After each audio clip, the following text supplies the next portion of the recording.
The Nigerian military is prosecuting the war against terrorism, banditry, and other criminal vices in the country in accordance with its operational code of conduct and international best practice, as an American conflict resolution expert Daniel Furnad has said. According to Furnad, the troops have so far dealt with this armed group using minimum or no force at all without violating their fundamental human rights. He also hailed the military for giving special protection to women, children, journalists, medical personnel, internal displaced persons, and other key actors caught up in the war. Mr. Furnad made this known on Friday via Skype at a conference for CSO, NGOs, conflict manager, human rights activists, and social media influencers held at the International Conference Center in Abuja. Recently, keen observer and a security expert across the world accused the ICC of being compromised following an already existing script and premeditated plot to convict the Nigerian troop. The transparency and accountability as a foundation for national security, we must have to locate some basic requirements of this particular and the transparency and accountability that guarantees or serves as a panacea to national security. So, first at the table, in order to achieve national security in relation to the concept of transparency and accountability, the following requirements are very necessary. And number one, I talk about the employment of the true practice of federalism. That is one of the most physical accountability and transparency that our government fails to address. Because today, government will be talking about transparency and accountability. Don't relate financial accountability alone in fighting insurgency and all of that. We must also look at the structure, the company units that also characterize the operationalization of the Nigerian state, which in this particular instance, the practice of true federalism is not ensured.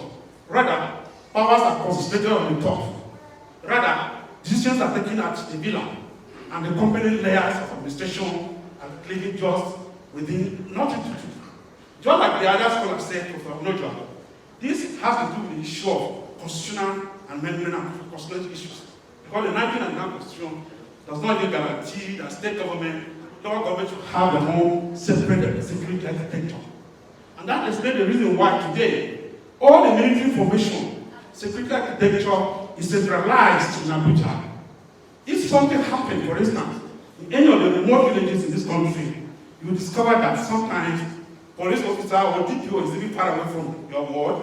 Even your ward, you don't even have enough security within that particular area. Or they may have security within that area, but they don't even know the environment within which they operate. And sometimes people, the power that be from above will give instruction that certain suspect or certain crime and criminality they were committed. They should not be investigated. They will tell you that the does information come from above, that such criminal should not be arrested and all of that. So what I'm saying is that the structure of the Nigerian federalism, without devolving power, including even the security architecture development of power, has cost a lot of time in actualization and realizing these particular issues of national security in this country and all of that. So for us to move forward, we must have to decentralize our state institutions in terms of security architecture, welfare provisional programs, and every other thing that it is needed for us to move forward as a country. So, there are times when Boko Haram insurgency attacked the governor of Borno State. And of recent outcry, when most of the people visited him to condemn with him, he was talking about the issue of mercenaries and also bringing it what do you call it?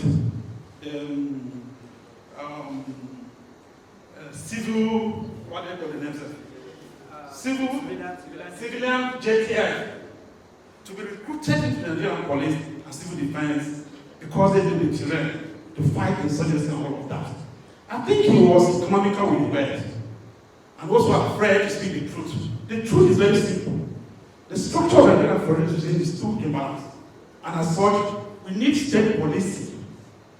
State policing that can cater for the yearning and aspiration of citizens within the area of that domain.